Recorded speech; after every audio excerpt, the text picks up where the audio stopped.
me ask you, Governor Inslee, you've been talking about the impacts of environmental change for a long, long time. And one of the things, and I asked him to show me, get me a map of where all your fires are in your state.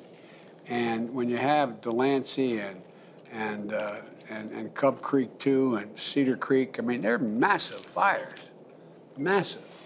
And what are as you look at what's transpired over the past month, and you look at the road ahead of this wildfire scene, what is your biggest concern, Jay? What is your biggest concern? And again, I ask the same question.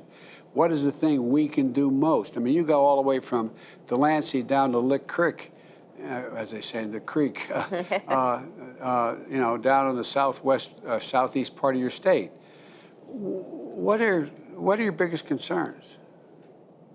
Well, first off, thanks for your leadership, Mr. President. It is so refreshing to have a president who really cares about the Western forest.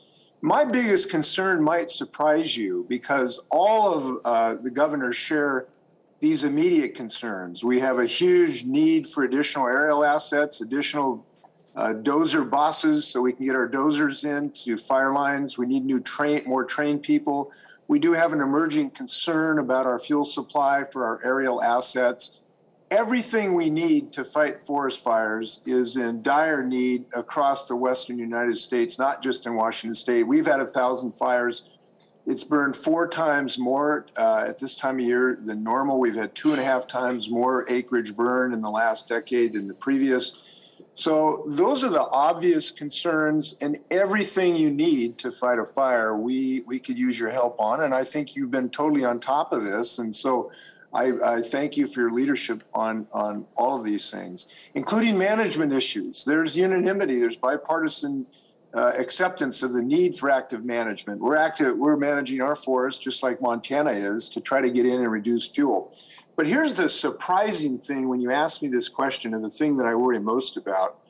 The thing I worry most about is if for some reason the Congress did not follow your leadership in this reconciliation and infrastructure bills that allowed you to realize your vision of creating millions of jobs while fighting climate change.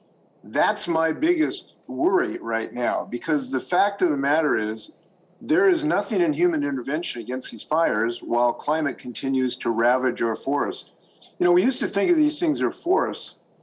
They're really now just fields of fuel, and they're fields of fire with just one spark because they're so dry.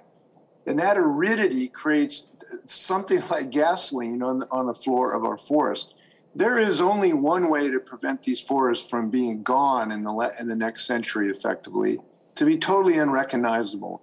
And that is to succeed in following your vision in the reconciliation bill for a clean energy standard, for a huge transition to the electrification of our transportation fleet, to a civilian climate corps. And so I want to tell you, we are going to be with you as you stand tall while you negotiate this reconciliation bill to say, look, we have to have those climate investments. There is only one way to save these forests from the ravages of climate. Our own federal scientists have said that if we accept a 1 degree centigrade change, we'll have 600% increase in these fires on a regular basis. We won't recognize these forests as forests anymore unless we succeed with your vision. So when you start having those discussions with Mr. Klain and Steve Ricchetti and everyone else at the end of the reconciliation process, you got to know you're going to have an army behind you standing tall for those things. Now, there's some other small things that I'm talking to your staff about having better independent assistance for towns like Malden that burned down. There's some other coordination. Yeah.